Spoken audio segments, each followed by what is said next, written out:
friends. It is Melissa over here at Aromatic Chat, and I'm excited to invite into our room today Tricia Ambroziak, and I hope I said that correctly. I'm sure she'll correct me if it's wrong. And we're going to be chatting about everything that she's doing. I did a quick creep over onto her social media and website and saw that she has a pretty amazing background as an aromatherapist. So I'm really looking forward to diving in and hearing everything that she has to say about how she uses aromatherapy, not just in her business with her clients, but in her personal life. So help me welcome Tricia. Hi there. How are you today? I'm doing well. How are you? I'm doing really well. Thank you so much for joining me. I appreciate it. Thank you for having me on. Yeah, and you're out in California, right? I'm out in California, and yeah, I'm like, oh my gosh, I feel so flattered that I get to be on here with you. Thank you. Oh, it's my pleasure. You know, my desire with these aromatic chats is that it will increase your footprint. That's my goal, is to help you so that people can find you, see what you do, and just connect with you.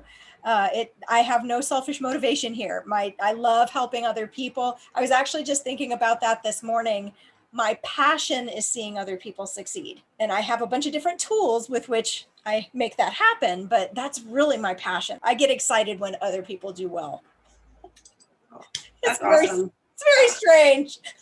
Well, no, just the fact that, you have this position at the AIA, it's like you want to help. It's true. It really is true. So I did a little bit of creeping around on your website, Carnegie Mellon. I think it's just amazing because aromatherapy is so broad.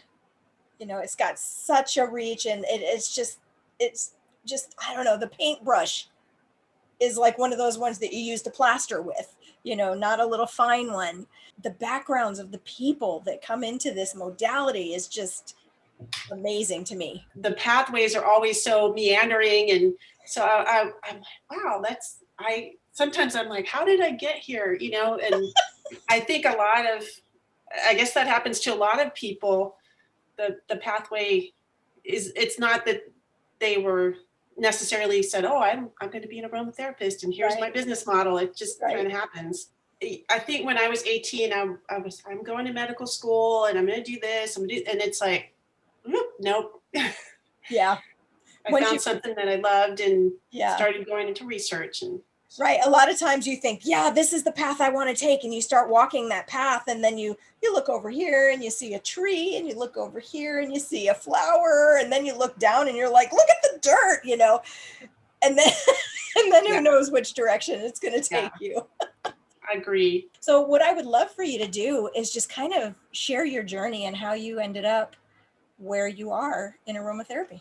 Well, I just want to thank you so much for having me on here. And it's funny because for a second, I felt like we're just like chatting and enjoying ourselves. I'm like, oh yeah, it's a little interview thing, right? Yeah, well, that's kind of my interview technique. It's more of a chat, and that's why I call it Aromatic Chat. I'm not over here interrogating or trying to get to the bottom line or anything. Like I said, in when we first connected, my goal is to help you. So I want you to share, I guess deeply, from your heart, where you are, how you got here, because a lot of times our journey is what speaks more to the people than what we think it's going to. We think I'm going to come here and I'm going to share about my aromatic formulations and all the things that I do. But so many times it's the journey that connects to the people. So I love to hear, that's how I love to start. I love to start with that journey. And how did you end up here? Not here in our chat, but, as an aromatherapist. Well, so right now I consider myself I'm a certified aromatherapist and cosmetic formulator. And it's, you mentioned I went to Carnegie Mellon, and actually before my life as an aromatherapist and formulator, I majored in biology. I discovered I loved research. And after graduation, I ended up doing cancer research. I got married, and my husband finished up his graduate work, and we moved to California, and I got a job in the Gladstone Institute of Cardiovascular Research. I was doing research, I was doing teaching, and that's kind of what I was doing until I had my kids. And I decided to stay at home with the kids. And I guess as it is with kids, you want the best for them. You want to keep them healthy. And this pathway led me into looking into things like herbs and essential oils and so on. I remember, I guess there was a show called The Nose Knows, and it was about aromatherapy. And I saw that and I was like, well, that's pretty interesting. I didn't understand, how do they know how to use these essential oils and whatnot? And I noticed at my chiropractor's office, he had this magazine that talked about using thieves oil before it was trademarked for different infections or different, helping your children and so on. And he's actually the first person who suggested certain essential oils to help my daughter. She has allergies and was pretty stuffy at night. And he's like, oh, try diffusing this blend. And I started using essential oils and became very interested in the science of them, being a scientist. How do they work? What can I use them for? So I got certified through the Aromahead Institute. I took their certification program. I took their graduate program. And I had this intention of, okay, so I'm going to help my family with aromatherapy. I found personally I wasn't getting colds and sinus infections anymore. I could do the steaming techniques, and I'm like, this is amazing. I can help people with this. So I had this plan in my head to just have a little one-on-one. I can formulate things for you. I can help you with aromatherapy. You do the interview and you create the product for them and you follow up. So there's this model that, okay, this is what I'll do. And what happened is as I was making products, I got more and more curious about how can I make a lotion? How can I make a hair conditioner and so on. So in addition to helping individuals one-on-one, I was making these products, and I happened to meet a woman at a business meeting who found out that I could formulate products, and she owns a hair salon. So she asked me could you formulate a scalp roll-on for me? So that started my journey into formulating hair care products for a local small business. So I started developing, she's like, well, could you make a conditioner, a deep conditioner? I'd really love to have that styling product in my salon. So, I dabbled around and created that and started making all sorts of stuff, leave-in conditioners, styling custards, mousse. So I went from this idea of, I know it's so cool. Wow. I'm like, wow, I made a mousse. How exciting. I'm like happy when I can just make a cream, because that's not my focus. So that's cool.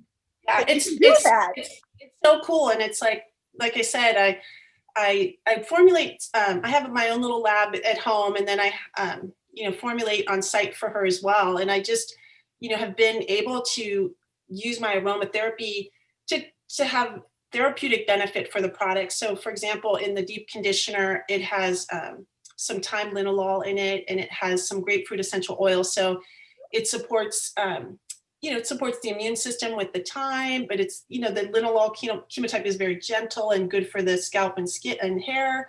The grapefruit is uplifting. So you not only get this product that helps your hair, but you're getting this beautiful aromatic experience.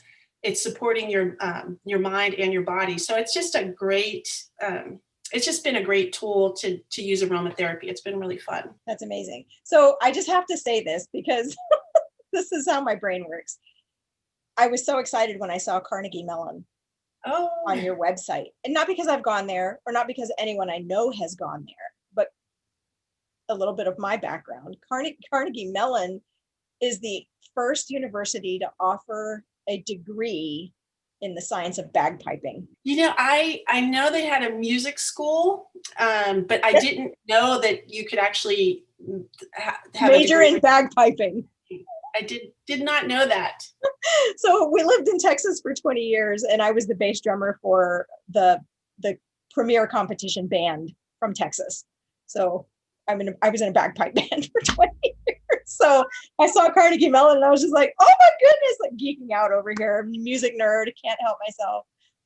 That's Can't cool. help myself. So so you went from biology, but you're really digging into the chemistry of the essential oils. Yes. And actually my degree in biology was, I actually had to take a lot of chemistry, analytical chemistry, biochemistry, physical chemistry. So it was very heavy in chemistry, and the focus was molecular and cellular biology. So, sometimes when we think about biology, we think about, naming trees and all this stuff, but I was isolating DNA. I was, splicing genes into bacteria and studying how, the genetics of yeast. And so it was just very chemistry focused. Right. So making the journey over to the chemistry of essential oils it was very natural for you, not Yes. something that you had to work really hard at. Yes. That's good, because I know so many of us, myself included, struggle with the chemistry of the essential oils because my brain just doesn't work that way. So I think it's very exciting to see people like yourself. I think of like Amanda Lattin from the American College of Healthcare Sciences with that scientific brain, because you guys are the ones that are making the essential oil movement make scientific sense. There's reasons that it does the things that it does. Yeah. And that I appreciate that, because I want to know, I'm like, well, why is lavender calming and relaxing? What is it about ylang ylang that is hypotensive, and why do they work? And so for me, the chemistry makes them make sense. Mm-hmm. And it's interesting that you appreciate the chemistry aspect, but I feel like sometimes I fall a little short on understanding some of the energetics, or the the signature of doctrines and so on. So that's a little piece I want to also try to incorporate more, just to consider all those factors when I'm blending and creating products as well. Right. I think though that in our industry, in the essential oil aromatherapy industry, there's more people focused on the energetics and the doctrine signatures. And I'm not saying less people focused on the science, but the people who focus on the science aren't as highlighted. Yeah. Than the people that are focusing on the energetics, because I think just the general population understands, I don't want to be depressed, this is going to make me happy, but they don't necessarily care about the science behind it. But the science is what's going to, I feel, propel aromatherapy to the next level. It's the science that's really going to make science stand up and take a look at what it can really do. And it is so true. Like, as you're speaking, you said something about depression, and I remember reading an article somewhere about eugenol being something that can help uplift the mood and so on. And then it's like, oh, well, clove, and just these different oils that you wouldn't necessarily think about using.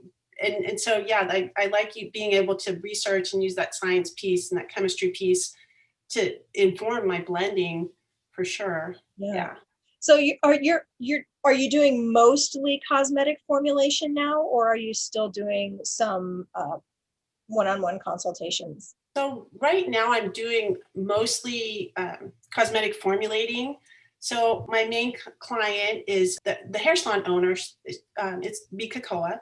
And then I have some other clients, like I have a massage therapist. I'll make bath visits for her, and just some other clients. So sometimes I'll have small business owners that want to create a product, and they'll come to me and ask, can you help me to actualize this idea that I have? So it could be a beard balm that a barber wants to sell to his clients, or I recently had a young woman that wanted to create, I also formulate with CBD. So she wanted to create a CBD roll-on for cramping and aches and so on, for the endometriosis community that she is an advocate for. Right. So I do a lot of formulating like that. And then I still do some formulating for individuals one-on-one. Someone may come in with, wanting a diffuser blend to help open up their airways or whatnot. So I do some of that as well. Okay, so the people that you're formulating for, are they just local businesses that find you, or are these businesses from all over that find you? Right now, it's a lot of local businesses. I have had some individuals reach out to me from other states, but it just, sometimes the shipping and all the things, it's more practical for smaller volumes to find someone local. But for the most part, they're local businesses. Do you feel like your personal business model, the way that you operate, is more geared toward the small businesses, the solopreneurs, the entrepreneurs, or are you open to expanding into a larger market? Yeah, so right now it's more conducive to the smaller businesses. And in a sense, I feel like I can give some of these small business owners the opportunity to create something in a smaller volume as opposed to them having to go to a lab that requires, okay, you need a minimum of 500 or whatnot. So it's nice to be able to help people actualize their ideas on that smaller level and in a more smaller volume way. My goal ultimately is to create some products perhaps for a larger community. I definitely entertain that idea, but I'm just continuing to grow in my business skills because again, it's like my original model was this one-on-one therapeutic approach. And then it's sort of like just blew up into this, cosmetic formulating thing. And I'm like, whoa, I didn't expect to be here. And it just happened so fast that I'm kind of like, okay, I need to really focus and think about, do I want to continue in this direction or do I want to go in this direction? So, and that is one of the hard things about owning your own business. Mhm. Everybody talks about the freedom of owning your own business. I get to set my own schedule. I determine all the things, but I determine all the things. Yes. And we have to really learn how to say no to the things that aren't in alignment with the direction that we're headed. Vision is so important, and knowing where you're going, it's hard. Yeah. So when you do have one-on-one clients, what do you find is the most common ailment that they're coming to you for, or the most common imbalance in their body, I guess is a better way to put it? For me, a lot of people come with issues of aches and pains. I've started incorporating CBD synergistically within my aromatherapy formulations. So it could be that people they have, achy arthritic knees that they need some things to help with inflammation. Some people deal with mold illness and chronic pain, shingles and shingle pain. So those are some of the things that people will come to me for. Okay. So you've mentioned CBD a couple of times. Mm-hmm. And I know CBD is everywhere right now. It is in the gas station. It's at the grocery store. It's on the shelf at Walmart and Kmart and Target. I mean, you can get it anywhere. What made you want to jump into that market? It's just so effective. It just adds a whole nother level to my blending, to my aromatherapy. I love being able to layer essential oils, use herbal extracts, and it just boosts the efficacy of products. I've made aches and pain balms before and they're very effective, but it's, sometimes, people need more. And it's just been a blessing if I can put in antispasmodic oils and the CBD. And so we're relaxing the muscles and helping reduce aches and pains and, producing the calming effects. It's like this beautiful thing, like I can sleep, and without pain. So one of the paradigms that I hold very, very close to my heart is that all plants and animals were given for our benefit. And that includes plants like CBD. And I know it's still getting kind of a weird shake, right? In our society, people are like, either they're like, get it away from me or give me more. But I feel like we've lost touch with nature in our 9 to 5, sitting in an office, and we've lost touch with nature. And I feel something that I just keep coming back to, when we were in our primal state, we were in the garden. We were walking among the plants. We were brushing up against them. We were inhaling the essential oils that they gave off. And that's how I feel about CBD. We're supposed to be in connection with nature, and we've just lost that. I think that a lot of times there's this, well, first of all, the CBD and THC, a lot of people don't understand that the CBD is the non-psychotic. It offers all these beautiful benefits, and you can show, okay, my product is 0.3% THC or less. There's no psychotic effect. That's the thing that people need to be educated about. And then two, I think with a lot of things that with plants, they can provide a benefit or they can be abused. And so it's finding that place of, like you said, these plants are gifts and they have beautiful benefits if we use them appropriately. I actually taught high school biology for a little bit, and we talked about the benefits of plants. And I don't know the exact story, but warriors would chew coca leaves for energy, and it would help them in their battles and their travels and so on. But then when you take that coca leaf and purify it and pull out the cocaine, then it becomes a detriment. It's the same could be said with a lot of different plants. It can be Absolutely. used or they can be abused, and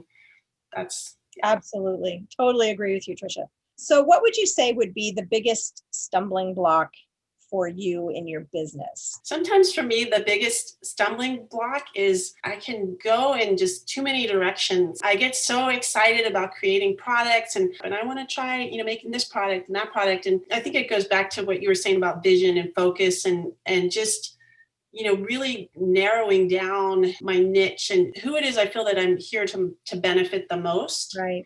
And how to just best use my skills, and as opposed to trying to make everybody happy. Sometimes I'm like, I can make everything for everybody. And it's like, no, that's not how it works, so. It is not how it works, but that's how we think, isn't it? I mean, especially, I don't know, just like I was talking about earlier, aromatherapy has this wide brush and I can dabble in every single part of it. And I know I can help everybody. Sometimes we think we can help everyone, which really ends up being that we help no one. Yeah, I just get, I'll get all over the place, and then You're speaking to my soul right now.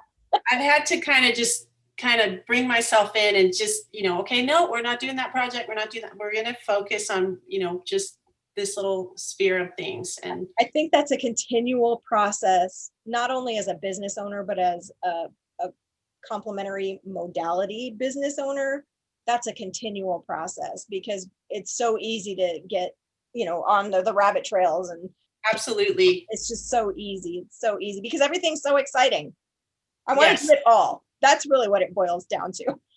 No, it's like I'll see some formulation or some recipe, some cocoa butter coffee scrub thing, and I'm like, I want to make that. I'm like, no, like, sometime for fun or something, but I'm like, I can't, Right. We need the blinders that horses wear. Yeah. That's what we need when we're in the business mode. We need the blinders. So now we're going to find out. Oh, and this is so hard for some people, but for some people, they're like, oh, this is easy. Your 3 favorite essential oils. If you could have nothing else ever. That makes it really tough. You get 3 and nothing else. Ever. Ever. Yeah. Like if basically this is your essential oil first aid kit.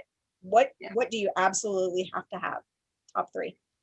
Honestly, my 3 favorite essential oils that I just absolutely love are rosemary essential oil, especially the camphor chemotype.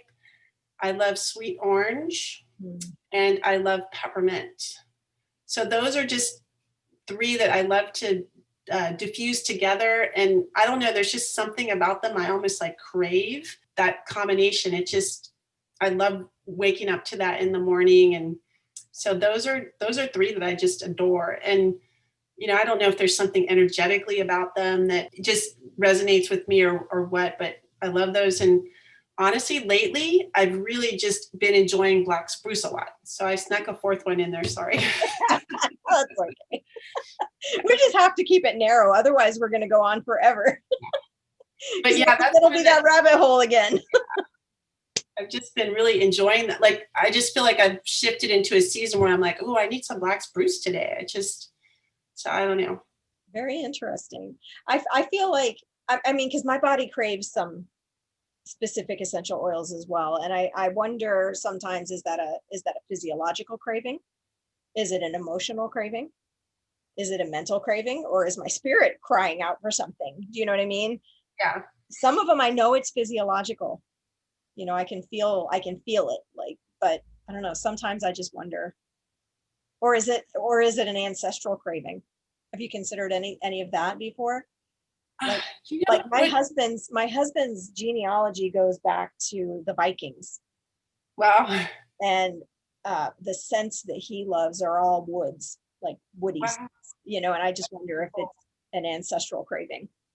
Yeah. Now we're getting a little bit out there, but I know. Ooh. Well, what's interesting is for me, there's and again, this is not really my area of. I more understand the sciencey part, but when I think of rosemary, I often think of just intuition and just, I don't know if it's associated with the higher vision or something like that. So I don't know if there's a spiritual connection there. We could go on and on. But what is getting you really excited right now in your business, in formulating, or just personally? I feel like right now I'm poised to kind of just shift my vision and shift my focus. And what's been really important to me lately is sustainability and moving what I do to a more sustainable model, and even creating more like cleaner products, investigating more natural preservatives. I create a lot of really nice products with organic and wild crafted ingredients, and a lot of them require preservatives and so on. And they're more clean standard preservatives, but I really just want to take it up a notch. And instead of making conditioners, like make conditioning bars that don't have to be put in a plastic bottle, shampoo bars, creating creams and lotions that have EcoCert certified preservatives and emulsifiers, so that they're just something that's all naturally derived and just super clean. I think I mentioned before, I do have some clients and friends that they've had cancer, or they have mold toxicity issues, and they're looking for products that are, free of toxins and just as clean as possible. And so that's something that I'm like, I can really help a lot of people looking for those types of products. And, I have this vision in my mind of, creating the beeswax wrapping paper, using more glass, and just conscientious about what's in my products, how they're packaged, how they're shipped out.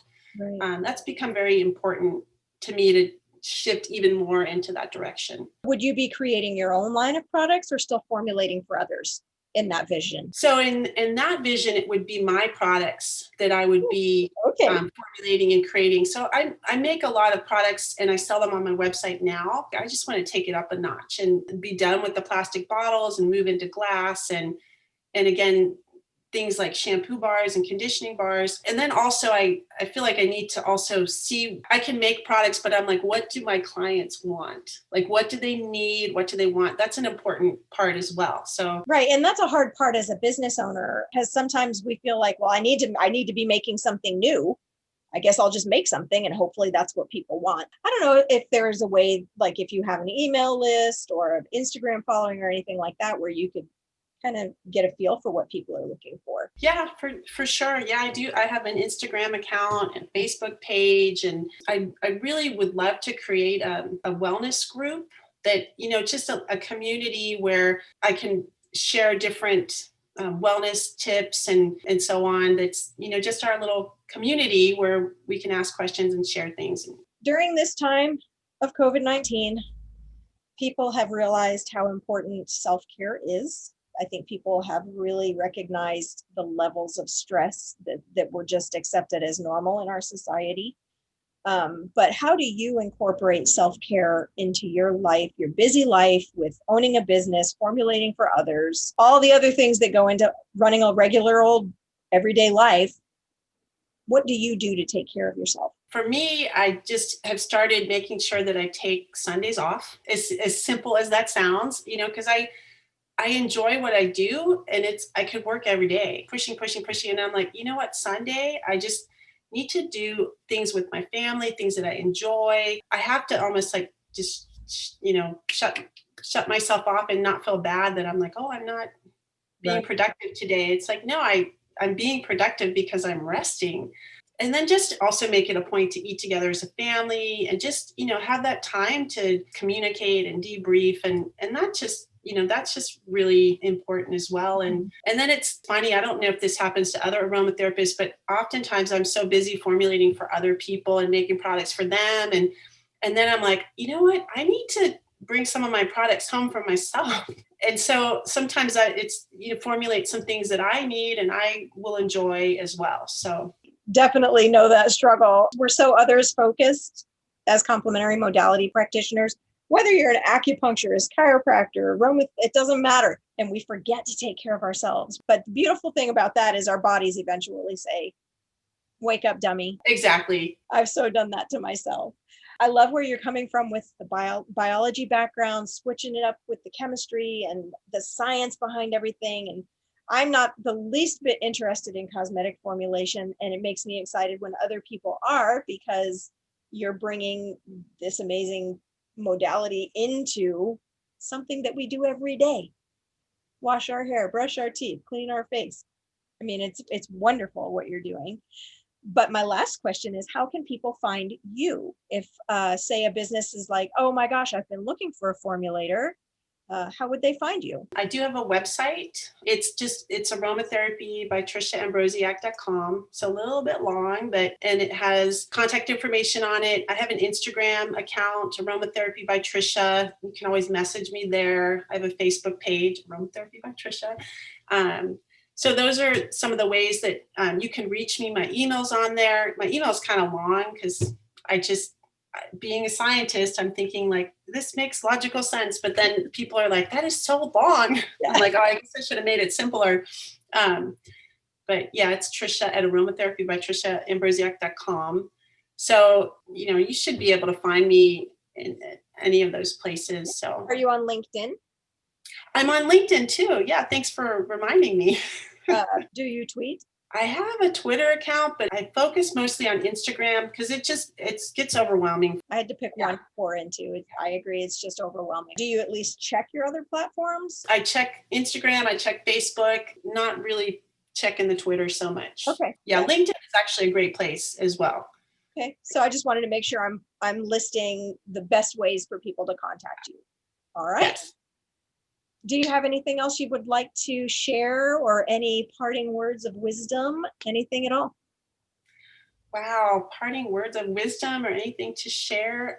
We've covered a lot of territory. We have. Yeah. For anyone watching the video, I just wish you blessings and I just am grateful for this opportunity. I'm grateful to be able to use essential oils and plants to help people. And I think that they're just so beautiful and so helpful. And I just hope that more people can come to realize how they can benefit from using them. So just thank you so much for the opportunity to chat with you. It's been wonderful. All right, Tricia, thank you so much. I appreciate you agreeing to come on and share your story with us. And like I said at the beginning, my hope is that your footprint will increase, people will find you, and that you'll be able to impact their lives beautifully with your knowledge of essential oils. Thank you so much. All right. It's such a pleasure speaking with you. Thank you, Tricia. Have a great day. Bye-bye.